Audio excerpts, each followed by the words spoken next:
Shri V V Rajesh, നിയമത്തിന്റെ കാര്യങ്ങളൊക്കെ പറയാം. ഇപ്പൊ ദേശീയ ദുരന്തമായി പ്രഖ്യാപിക്കാനുള്ള നിയമസാധ്യതയിൽ അത് സാധ്യമല്ല എന്ന കാര്യം ഓക്കെ, അത് അംഗീകരിക്കാം. ഇനി കേന്ദ്രവിഹിതം കൃത്യമായി നൽകുന്നുണ്ട്, അത് എല്ലാ സംസ്ഥാനങ്ങൾക്കും അങ്ങനെയാണ് നൽകുന്നതെന്ന് പറയുമ്പോൾ അതും അവിടെ ഇരിക്കട്ടെ. പക്ഷെ ഇത്രയും വലിയ ദുരന്തമാണ്, പ്രധാനമന്ത്രി ഇവിടെ വന്ന് അങ്ങേക്കുമൊക്കെ അറിയാം എങ്ങനെയാണ് ആളുകളെ കണ്ടത്, അവരെ ആശ്വസിപ്പിച്ചതെന്നൊക്കെ കണ്ടതാണ്. അപ്പോൾ മന്ത്രി OR കേളു നേരത്തെ സൂചിപ്പിച്ചതുപോലെ ഇങ്ങനെയുള്ള ഒരു വലിയ ആഘാതം നേരിട്ട ഒരു ജനതയ്ക്ക് കേന്ദ്രത്തിന്റെ ഭാഗത്ത് നിന്ന് സാധ്യമായ ഒരു പ്രത്യേക പരിഗണനാ സഹായം അത് സാധ്യമായിരുന്നില്ലേ? ഇത് ഈ വയനാട് തെരഞ്ഞെടുപ്പ് സമയത്ത് പോലും ഇതൊക്കെ ചർച്ചയായതാണ്. ഇനി രാഷ്ട്രീയ നേട്ടത്തിന് അത് ഉപകരിക്കുമെങ്കിൽ അങ്ങനെയെങ്കിലും സഹായം എത്തിക്കാനുള്ള ഒരു നടപടി എടുക്കാമായിരുന്നില്ലേ? നിങ്ങൾ എങ്ങനെ ഇങ്ങനെയൊക്കെ ചോദിക്കാൻ തോന്നുന്നു? രാഷ്ട്രീയ നേട്ടം ത്തിനായി അത് ഉപകരിക്കാമെങ്കിലെന്നൊക്കെ ദയവേത് ഒരു ദുരന്തത്തിന്റെ പശ്ചാത്തലത്തിൽ നമ്മൾ കാര്യങ്ങൾ ചർച്ച ചെയ്യുമ്പോൾ അങ്ങനെയുള്ള ചോദ്യങ്ങൾ നമ്മളൊക്കെ തന്നെ അങ്ങനെയുള്ള ചർച്ചകളും ചോദ്യങ്ങളും ഒഴിവാക്കിയത് നന്നായിരിക്കും. ഇനി അതവിടെ നിൽക്കട്ടെ. ഇപ്പോ ഇന്ന് രാവിലെ റവന്യൂ മന്ത്രിയുടെ സ്റ്റേറ്റ്മെന്റ് കണ്ടിരുന്നു, പോരാടും കേന്ദ്രത്തെ വെല്ലുവിളിയാണെന്ന്. അങ്ങനെയൊന്നും അല്ല ഇക്കാര്യത്തെ കാണേണ്ടത്. അതായത് ഒരു വലിയൊരു ദുരന്തം ഉണ്ടായിരിക്കുന്നു, അത് നേരിടാൻ വേണ്ടി എല്ലാ അർത്ഥത്തിലും നമ്മൾ ഒരുമിച്ച് നിൽക്കണം. അങ്ങനെയാണല്ലോ അന്ന് രാത്രി തന്നെ പ്രധാനമന്ത്രി ഇടപെടുകയും കേന്ദ്ര ഗവൺമെന്റിന്റെ മാൻ പവർ എന്നുള്ള നിലയ്ക്ക് മെഷീനറികൾ, അതുപോലെ തന്നെ നമ്മുടെ സൈന്യത്തിന്റെ സേവനം, ആ രീതിയിൽ എന്തൊക്കെ ചെയ്യാൻ സാധിക്കുമോ അതൊക്കെ തന്നെ ചെയ്യുകയും മനുഷ്യസാധ്യമായ വേഗതയിൽ നമ്മൾ അപ്രശ്നങ്ങളൊക്കെ തന്നെ പരിഹരിക്കുകയും ചെയ്തു. അങ്ങനെ സൈന്യം ഇവിടെ എത്തുന്നു, കേന്ദ്രമന്ത്രിമാരെത്തുന്നു, പ്രധാനമന്ത്രി നേരിട്ടെത്തുന്നു, കാര്യങ്ങളൊക്കെ വിലയിരുത്തി തിരിച്ചു പോകുന്നു. ഇനി പണത്തിന്റെ കാര്യത്തിലേക്ക് വരാം. പണത്തിന്റെ കാര്യത്തിലാണെന്നുണ്ടെങ്കിൽ സംസ്ഥാന ദുരന്ത നിവാരണ നിധിയിൽ ഇപ്പോൾ ഏകദേശം ഒരു 400 കോടി രൂപ വരെ ഉണ്ട്. കേന്ദ്ര ഗവൺമെന്റ് വിലയിരുത്തിയതനുസരിച്ച് ഈ 400 കോടി രൂപയ്ക്കുള്ളിലുള്ള പ്രവർത്തനങ്ങൾ അവിടെ നടത്തിയാൽ മതിയാകും. ഇനി അങ്ങനെ ആ പണം ഉപയോഗിച്ച് പ്രവർത്തനങ്ങൾ നടത്തിയതിനു ശേഷം വീണ്ടും പണം ആവശ്യം വരികയാണെന്നുണ്ടെങ്കിൽ കൃത്യമായിട്ട് നമുക്ക് പണം ചോദിച്ചു കഴിഞ്ഞാൽ പണം തരാൻ സാധിക്കുമല്ലോ. അപ്പോൾ ഇപ്പോൾ കേന്ദ്ര ഗവൺമെന്റ് വിലയിരുത്തിയതനുസരിച്ച് അവിടെ നടന്ന ദുരന്തവുമായി ബന്ധപ്പെട്ട് കാര്യങ്ങൾ പരിഹരിക്കുവാൻ ആവശ്യമായ പണം ഇവിടുത്തെ അക്കൗണ്ടിൽ കിടപ്പുണ്ട്. ആ പണം ഇല്ലെന്ന് സംസ്ഥാന സർക്കാർ പറയുന്നില്ലല്ലോ. ആ പണം എത്രയും പെട്ടെന്ന് തന്നെ തർക്കത്തിനും ചർച്ചയ്ക്കും നിൽക്കാതെ ആ പണം ചെലവഴിക്കട്ടെ. അത് ചെലവഴിച്ച് അതിനുശേഷം വീണ്ടും പ്രവർത്തനങ്ങൾ ആവശ്യമാകുന്നുണ്ടെങ്കിൽ കേന്ദ്ര ഗവൺമെന്റ് അത് കൈകാര്യം ചെയ്യും. പണം ഉണ്ടല്ലോ ഇപ്പോൾ ഇവിടെ, ഇല്ലെന്ന് പറഞ്ഞിട്ടില്ല അവര്. അത് സാധാരണഗതിയിൽ ഇപ്പോൾ കേരളം പറയുന്നതാണെങ്കിലും സാധാരണഗതിയിൽ എല്ലാ സംസ്ഥാനങ്ങൾക്കും അനുവദിക്കുന്ന വിഹിതം അതാണ് കിട്ടിയിരിക്കുന്നത്. ഈ ദുരന്തത്തിനൊരു പ്രത്യേക പരിഗണന കേന്ദ്രത്തിന്റെ ഭാഗത്തുനിന്ന് ഉണ്ടായിട്ടില്ല എന്ന പരാതിയാണ് കേരളം ഉന്നയിക്കുന്നത്. അത് സാധ്യമല്ലേ എന്നാണ് ചോദ്യം. ആ ദുരന്തത്തിന് പ്രത്യേക പരിഗണന ആയതുകൊണ്ടാണല്ലോ കേന്ദ്ര സൈന്യം വരുന്നു, അതുപോലെ തന്നെ കേന്ദ്ര മന്ത്രിമാർ വരുന്നു. അതിനൊക്കെ തന്നെ ചെലവുകളുണ്ടല്ലോ. ആ ചെലവുകളൊക്കെ തന്നെ കേന്ദ്രമല്ലേ സൈന്യം വന്നതിലെന്തെങ്കിലും പണം ഇവിടെ നിന്നാണോ കൊടുത്തത്? അപ്പോൾ അക്കാര്യങ്ങളൊക്കെ തന്നെ കേന്ദ്ര ഗവൺമെന്റ് ചെയ്തില്ലേ? ചെയ്തു. നമുക്ക് അപ്പോൾ ചെയ്യേണ്ട ആൾക്കാരെ രക്ഷപ്പെടുത്തുക, മരുന്ന് കൊടുക്കുക, കൂടുതൽ ദുരന്തം ഉണ്ടാകുന്നതിനെ ചെറുക്കുക, ഇതൊക്കെ തന്നെ നേരിട്ട് കേന്ദ്ര ഗവൺമെന്റ് ഏറ്റെടുത്ത് ചെയ്യേണ്ടതാണ്. ചെയ്തല്ലോ. അവിടെ ഒരു അമാന്തം ഉണ്ടായിരുന്നല്ലോ. ഇനി നേരിട്ട് പണം കൊടുത്ത് പണം ചെലവഴിക്കേണ്ട ഘട്ടമാണ് അടുത്തതായിട്ടുള്ളത്. അതിന് ഇവിടെ പണമുണ്ട്.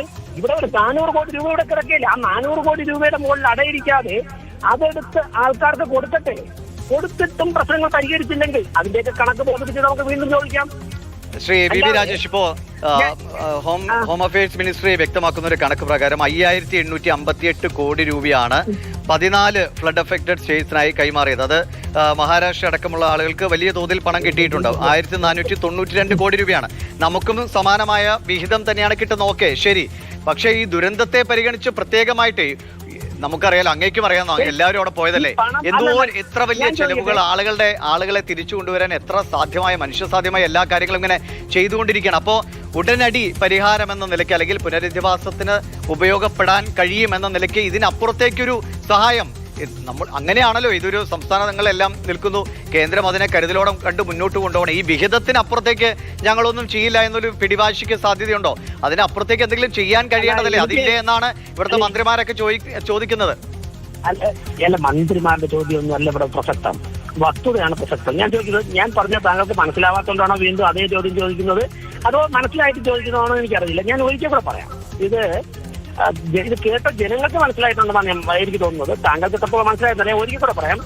പണം ചെലവഴിക്കേണ്ടതായിട്ടുണ്ട്.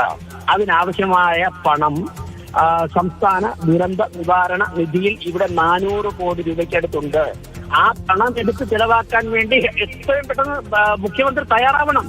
ആ പണം ചെലവഴിച്ചിട്ട് ഇവിടുത്തെ പ്രശ്നങ്ങൾ പരിഹരിച്ചില്ലെങ്കിൽ നമുക്ക് വീണ്ടും ആ ചെലവഴിച്ചതിന്റെ കണക്ക് കൊടുത്തിട്ട് വീണ്ടും പണം ആവശ്യപ്പെടാമല്ലോ. അതിന് പകരം ഞാൻ കുറച്ചുകൂടെ തുറന്ന് പൊളിച്ച കാര്യങ്ങൾ പറയാം. അതിന് പകരം ഒരു ദുരന്തം ഉണ്ടാകുമ്പോഴേക്കും ഒരു അവസരമാക്കി മാറ്റുന്ന ഒരു സമീപനം ഒരു ഗവൺമെന്റിന് ശരിയല്ല, ഒരു വ്യക്തിക്കും ഭൂഷണമല്ല.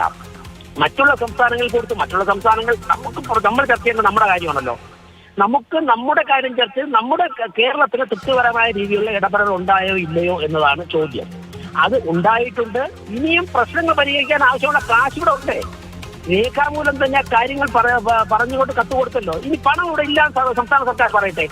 കേന്ദ്രം പറഞ്ഞ തരത്തിൽ ദുരന്ത നിവാരണത്തിനുള്ള പണം ഞങ്ങളുടെ ഈ പറഞ്ഞ അക്കൗണ്ടിൽ ഇല്ല. അതെല്ലാം ചെലവഴിച്ച് കഴിഞ്ഞു. ഇന്ന കാര്യങ്ങൾക്ക് ഇന്ന രീതിയിലാണ് പണം ചെലവഴിച്ചത്. ഒരു രാജേഷ് ഒറ്റ കാര്യമാണ് ഇപ്പോ അങ്ങ് പറയുന്ന പോലെ ഇത് കറക്റ്റായി കൃത്യമായ കണക്ക് പ്രകാരമുള്ള പണം കേരളത്തിന് നൽകിയിട്ടുണ്ട്. കേരളത്തിന്റെ ഭാഗത്ത് ആ പണമുണ്ട്. ആ പണം ചെലവഴിച്ചു കഴിഞ്ഞാൽ ആവശ്യമെങ്കിൽ വീണ്ടും അനുവദിക്കും. ഇപ്പോൾ മന്ത്രിമാരടക്കം വന്നു പോകുമ്പോൾ പ്രത്യേകമായ ഒരു പരിഗണന ഉണ്ടാകും എന്ന ഉറപ്പ് കേരളത്തിലെയോ വയനാട്ടിലെയോ ജനങ്ങൾക്ക് നൽകിയിട്ടുണ്ട്. അതുകൊണ്ടാണ് ഈ വിഹിതത്തിന് അപ്പുറത്തേക്കുള്ളൊരു സഹായം എന്തുകൊണ്ട് കേന്ദ്രത്തിന്റെ ഭാഗത്തുനിന്ന് ഉണ്ടാകുന്നില്ല എന്ന ചോദ്യം വരുന്നത്. അല്ലെങ്കിൽ ആദ്യമേ പറഞ്ഞാൽ പോരെ, വിഹിതം പ്രകാരമുള്ള എല്ലാ പണവും ഞങ്ങൾ നൽകും എന്ന് ആദ്യമേ വ്യക്തമാക്കിയാൽ പോരെ? അങ്ങനെയല്ല സുഹൃത്തെ ഒരു കാര്യം ചെയ്യുന്നത്. ഒരു ദുരന്തം നടക്കുന്നു, ആ സമയം ആ ദുരന്തം നടക്കുമ്പോൾ നമ്മൾ എന്താണ് ചെയ്യുന്നത്? പരമാവധി അതിന്റെ ആഘാതം കുറയ്ക്കുവാനും ഇനി ദുരന്തങ്ങൾ ഉണ്ടാവാതിരിക്കുവാനും ദുരന്തത്തിൽപ്പെട്ടവരെ രക്ഷപ്പെടുത്തുവാനുമായിരുന്നു ആദ്യത്തെ 1-2 ആഴ്ചയോ ഒരു മാസമൊക്കെ ഗവൺമെന്റ് നോക്കിയത്. അതിനുശേഷം നാശനഷ്ടങ്ങൾ വിലയിരുത്തി ഇനി നമുക്ക് എന്തൊക്കെ ചെയ്യാമെന്ന രേഖകളുടെ അടിസ്ഥാനത്തിൽ വിലയിരുത്തി. വിദഗ്ധ സംഘങ്ങളുടെ ചർച്ചയുടെയും വിസിറ്റിന്റെയൊക്കെ അടിസ്ഥാനത്തിൽ വിലയിരുത്തി. അതിനുശേഷം എവിടെയൊക്കെ എത്രയൊക്കെ പണമുണ്ട്. അപ്പോൾ സ്വാഭാവികമായിട്ടും വിലയിരുത്തിയപ്പോഴേക്കും ഇപ്പോൾ ഇവിടെ ആവശ്യമായ ഇവിടുത്തെ പ്രശ്നങ്ങൾ പരിഹരിക്കാൻ ആവശ്യമായ പണം സംസ്ഥാന സർക്കാരിന്റെ കയ്യിൽ ദുരന്ത നിവാരണ നിധിയിൽ തന്നെ. ഞാൻ അതാണ് പറയുന്നത്. ശമ്പളം കൊടുക്കാനുള്ള പണമോ വേറെ വികസനത്തിനുള്ള പണമൊന്നുമില്ല. ദുരന്ത നിവാരണ നിധിയിൽ തന്നെ അതിനാവശ്യമായ പണം കിടക്കുകയാണ്. അപ്പോൾ ആ പണം എത്രയും പെട്ടെന്ന് ചെലവഴിച്ച് പ്രശ്നങ്ങൾ പരിഹരിക്കും. തീർന്നുകൊണ്ടിരിക്കട്ടെ. ശ്രീ വി രാജേഷ്, കേന്ദ്രം ഉപയോഗിച്ചാലും കേരളം ഉപയോഗിച്ചാലും ഒക്കെ വയനാട്ടിലെ ജനങ്ങൾക്ക് ദുരന്തബാധിതർക്ക് എത്രയും വേഗം സുരക്ഷിതമായ ഒരിടത്തേക്ക് അവരുടേതായ വീട്ടിലേക്ക് മാറുക എന്നതാണ്. അത് സമയബന്ധിതമായ പുനരധിവാസം പൂർത്തിയാക്കുക എന്നതാണ്. അത് കേന്ദ്രവും കേരളവും തമ്മിലുള്ള തമ്മിലടിയോ ഇതൊന്നും ആളുകൾക്ക് അത് വിഷയമല്ല. നിങ്ങൾ തമ്മിലടിക്കുകയോ അല്ലെങ്കിൽ രാഷ്ട്രീയമറിയോ ഒക്കെ ചെയ്യാം. പക്ഷെ ആളുകളെ സംബന്ധിച്ച് ആ പരിഹാര മാർഗ്ഗങ്ങൾ എത്രയും വേഗം ഉണ്ടാവുക എന്നാണ്. നീളെ നാളെയായി പോയിട്ട് കാര്യമില്ല. ഇന്നെങ്കിൽ ഇന്ന് തന്നെ അത് സാധ്യമാകണം. ഈ വിഹിതത്തിനപ്പുറത്തേക്ക് അല്ലെങ്കിൽ ദേശീയ ദുരന്തമായി പ്രഖ്യാപിക്കാൻ കഴിയില്ല. അതിനൊക്കെ നിയമസാധ്യതകൾ ഉണ്ടാകും. അതിനപ്പുറത്തേക്ക് എന്തെങ്കിലും സാധ്യമായ കാര്യങ്ങളുണ്ടെങ്കിൽ കേന്ദ്രം ചെയ്യുകയാണ് വേണ്ടത്. അതിനുള്ള ഇടപെടൽ കേരളത്തിന്റെ ഭാഗത്തുനിന്ന് ഉണ്ടാകട്ടെ. ഇനി കേന്ദ്രം പറയുന്ന പോലെ കേരളത്തിന്റെ കയ്യിൽ പൈസ ഉണ്ടെങ്കിൽ ആ പൈസ എടുത്ത് ചെലവഴിച്ച് ജനങ്ങളുടെ പ്രശ്നങ്ങൾക്ക് പരിഹാരം കണ്ടെത്താൻ ശ്രമിക്കണം. അതും കഴിഞ്ഞ ആവശ്യമുള്ള പണം കേന്ദ്രത്തിന് വാങ്ങിയെടുക്കാനുള്ള ആർജവും കൂടി സംസ്ഥാന സർക്കാരും കാണിക്കണം.